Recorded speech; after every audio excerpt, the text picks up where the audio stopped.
Scientists were able to mimic Nessie Amun's voice by recreating his mouth and vocal cords with a 3D printer. It allowed them to produce a single sound. Bitcoin!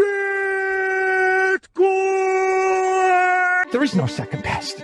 4 is the big number. This is the CZ gang sign to say this is just FUD.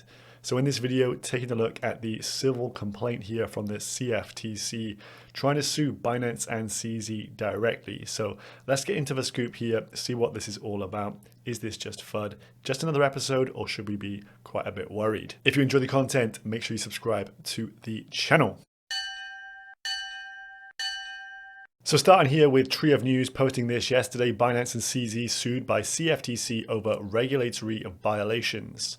So this is quite an interesting one due to the fact these are not criminal, but a civil case against CZ and Binance, and also Mr. Lim, who was head of a particular department, which we'll look at in just a second, during the course of like 2018, 2019, and there's some citations of 2021 in here as well. So just like a plumber, they are bringing up old shit here and going after Binance, the biggest exchange in crypto. Now, in terms of that, 4 is ignore the FUD, fake news, attacks, etc. on the CZ key of 2023. So those are the numbers. If he posts a 1, it's about education. 2, it's about compliance. 3, product and service. But a 4, when he tweets 4, which he did yesterday, is just a bit of FUD. So if you did indeed sell your Bitcoins yesterday off the back of the latest FUD attacks from the regulators at Binance, your coins are now officially with a more deserving participant, and you failed the IQ test. So this is a 74-page complaint put forward by the Cftc. There's some interesting things within this, so we're going to go through it. So in terms of the acronyms that are after crypto right now, we have, of course, Gary Gensler, the SEC, Mr. Staking, stake, not stake, ha ha ha, that dude.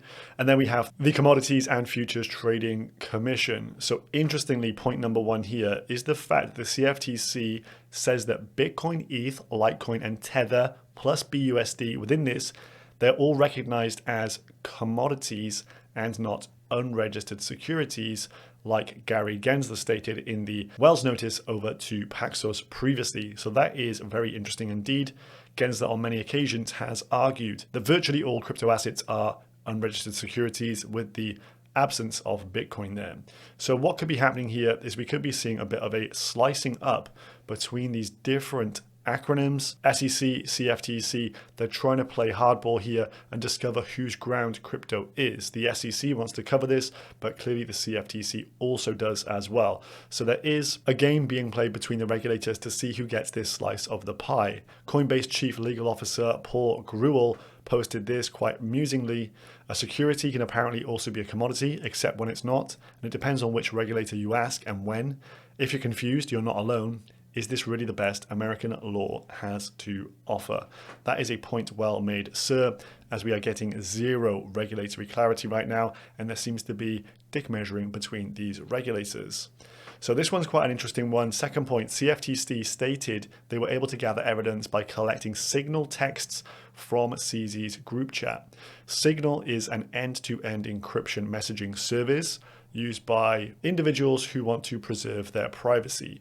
So if Signal has been compromised here, that is, of course, a very worrying thing, but I don't believe it is that. So some people have refuted that online, and I don't believe it is that either. So this is likely either they've tapped CZ's phone, his device physically somehow, which is obviously a bit of an overreach there, or someone has, in effect, snitched on CZ. So someone potentially within their group has given the feds some information here. So if we just go down here, people are asking how the heck do they have access to CZ's phone. Some of the court documents here state that the Signal text chain group chats were collected from CZ's phone, which were set to auto-delete. So they got chat history from institutional sales, the VIP teams, finance, HR, marketing, and a load more in there, which is obviously quite troubling. There's then some accusations around terrorist activity on Binance. This one is actually quite bad in terms of the messages that are portrayed here. So another startling allegation from the commodities regulator accused the firm's employees of knowing its platform had facilitated illegal activities. In a specific message from February of 2019, back when people were trading Dentacoin, the incident from former compliance chief Samuel Lim, who is also going to be sued apparently, regarding a Hamas transactions. So within this, it says, after receiving information regarding the Hamas transaction on Binance, Lim explained to a colleague that terrorists usually send small sums, as large sums constitute money laundering. Seems a little bit sus. And then the colleague replied to Lim, well, you can barely buy an AK-47 with $600. So this is a little bit dubious there. Of course, that paints them in a very bad light. Thankfully, that is not a message direct from CZ. They're kind of refuting some of these claims as well, which is interesting. Then there's this one here, which is all about CZ having oversight and power over the whole of Binance. As the next document cites that CZ, the CEO, personally approves of minor office expenses paying from his own credit cards. So within this one, it's a bit of an odd one. For example, Zhao personally approved an approximately $60 expense related to office furniture in January 2021, whilst the firm made $700 million. Well, bear in mind, $60 to this dude is like picking up a penny off the floor. Why the heck would he not put a bit of furniture on his credit card? I think this is some weird nitpicking within this and just, emphasizes the reason why this was a 70+ page document. They're really trying to scrutinize everything they can find. Then we have the VIP program. Apparently the team at Binance were encouraging individuals to utilize a VPN to access the site so they could trade. So maybe if they were American users, they could still trade there. Maybe high net worth individuals, people trading millions of dollars per day, use a VPN and get some additional perks via the VIP rooms. So VIP customers were prompted of any potential law enforcement inquiries into their account. So essentially there would be a bit of a message to them saying, look, this regulator or this authority is looking into your stuff. We're just giving you the heads up here, wink, wink. So in terms of this, I think this is not bad if you are a high net worth individual and you're getting a bit of a nudge before to let you know that law enforcement are on your tail. Well, I could see why you'd want to be part of the VIP program, but obviously the regulators do not like that one. And then last but not least, we'll leave it at this one. There's obviously more to go through if you wish, but it's pretty much more of the same FUD attempts. The CFTC also accused Binance of being aware of US regulatory requirements, but ignoring them. So in this, it goes back to a 2018 set of messages from Mr. Lim to CZ. The message says, CZ, I know it's a pain in the ass, but it's my duty to constantly remind you, 1, we have made no mentions of sanctions or support of sanctions on our platform already. Brackets done, cleaned up. And number 2, are we going to proceed to block sanctioned countries' IP addresses? We currently have users from sanctioned countries on the .com website. So obviously admitting that they know they have sanctioned individuals. So where the heck does this end up? Well, as I mentioned, this is civil and not criminal, unlike BitMEX back in 2020. And I think that this one will end up in a big fine for CZ and Co. And potentially they might have to remove some form of offerings from their sites for American users. Or worst case scenario, maybe they have to remove the Binance.us arm, which would be rather crippling to them. Now, funnily enough, just a conspiracy here, but what if the big boys, the incumbents, i.e. Nasdaq here, who are launching, funny enough, their own crypto trading and custody by the end of June, i.e. Q2, what if these guys were just muscling in on the territory here and getting the regulators to do their dirty work? That's S-T-A-K-E, not S-T-E-A-K. This seems awfully fishy to me that the big boys want a slice of the crypto pie. Crypto is not going away, but they're trying to strangle offshore and onshore competitors, and so the incumbents can make the big money. Then within the last 9 hours, CZ has posted a response to the CFTC complaint. We'll just go through some highlights. Essentially within this, he doesn't really clarify too much, just make some points that obviously Binance is doing their best. Today, the CFTC filed an unexpected and disappointing civil complaint despite our working cooperatively with the CFTC for over 2 years. Upon initial review, the complaint appears to be containing incomplete recitations of fact. So it sounds like the messages may not be the truth, the whole truth, and nothing but the truth. He's going to be able to refute those claims. If they're just screenshots, as an example, that's not exactly hard evidence. We'll have to see what happens with this. And he also goes on, while we only will be able to give full responses in due time, we will address a few key points below. Binance.com is the first non-US exchange to implement mandatory KYC. Remember when KYC came in for Binance, people said, this is the end of Binance. People are only using it because there is no KYC. And now KYC is pretty much standard across the industry. So they did actually lead that change. He also goes on that we do block the IP addresses of US users, including commonly used VPN providers as well. In terms of their compliance team, even the IRS would be envious of this. 750 employees in that team alone. That is a pretty crazy spend they must have. And in 2022, they actually managed to freeze and seize more than 125 mil of funds, and this year so far already $160 million. So they have been on the side of lawmakers in very recent history, and they have been blocking scammers from cashing out crypto. So they have been doing some good stuff as well.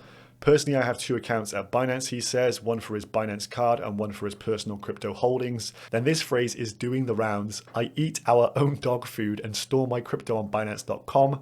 I also need to convert crypto from time to time to pay for personal expenses on the card. Insert pedigree chum munching memes for CZ there.